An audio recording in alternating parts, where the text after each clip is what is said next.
Municipal commissioner Dilip રાણાએ Kala Ghoda બ્રિજની લીધી મુલાકાત। કાલાઘોડા બ્રિજ પાસે વિશ્વામિત્રીના જળસ્તર પહોંચે 18 ફૂટે।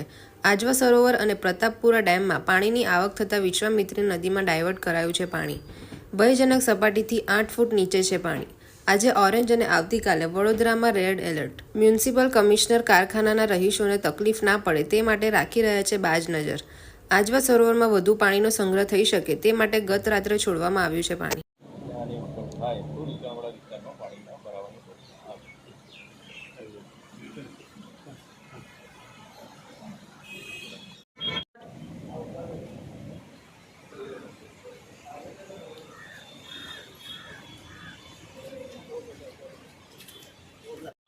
પગ લગશે જતા રહેશો પછી પ્રોબ્લેમ થશે ભાઈ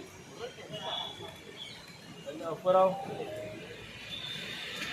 વડોદરામાં ગઈકાલે આજે ઓરેન્જ એલર્ટ અને આવતીકાલે રેડ એલર્ટ છે। આજવા ડેમમાં ઉપરવાસમાં પરમ દિવસે વધારે વરસાદના કારણે આજવા ડેમનું સ્તર વધ્યું હતું, એટલે આજવા ડેમ ખોલવામાં 62 દરવાજા જે છે બધા ખોલાયા છે।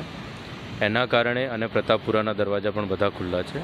એ બંને ડેમના દરવાજા ખુલ્લા હોવાને કારણે અને લોકલ થોડો વરસાદ પડવાના કારણે વિશ્વામિત્રી નદી છે એનું સ્તર અત્યારે 17.5 ફૂટથી ઉપર છે, જેનો એલર્ટ અથવા એલર્ટ લેવલ કહીએ 23-24 ફૂટ છે, એટલે હજી પણ 7 ફૂટ ડાઉન ચાલે છે। છેલ્લા 15 કલાકમાં ઉપરવાસમાં વરસાદ ઓછો થયો છે અને એના કારણે પ્રતાપપુરા સરોવરનું જે લેવલ છે એ પણ ડાઉન થયું છે। આજવાનું લેવલ 211.75 છે, એટલે આ બધી પરિસ્થિતિ જોતાં અત્યારે પૂરતું કોઈ પણ ડેન્જર કે એવું કંઈ છે નહીં। જસ્ટ મારી આ એક વિઝિટ છે અહીંયા, કોઈ પણ પ્રકારની ગભરાવાની જરૂર નથી।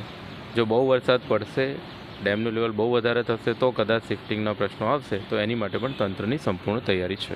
સાહેબ, જે રીતે 7 થી 8 ફૂટ હજુ અમે તંત્ર એલર્ટ ઉપર છે।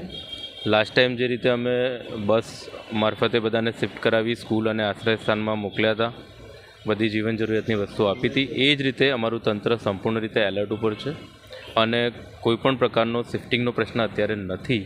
પણ જો વધારે વરસાદ આવે આ સાંજે અથવા આવતીકાલે તો કદાચ કરવાનું નીચાણવાળા વિસ્તારમાં થાય, તો એની માટે સંપૂર્ણ તૈયારી છે અમારી।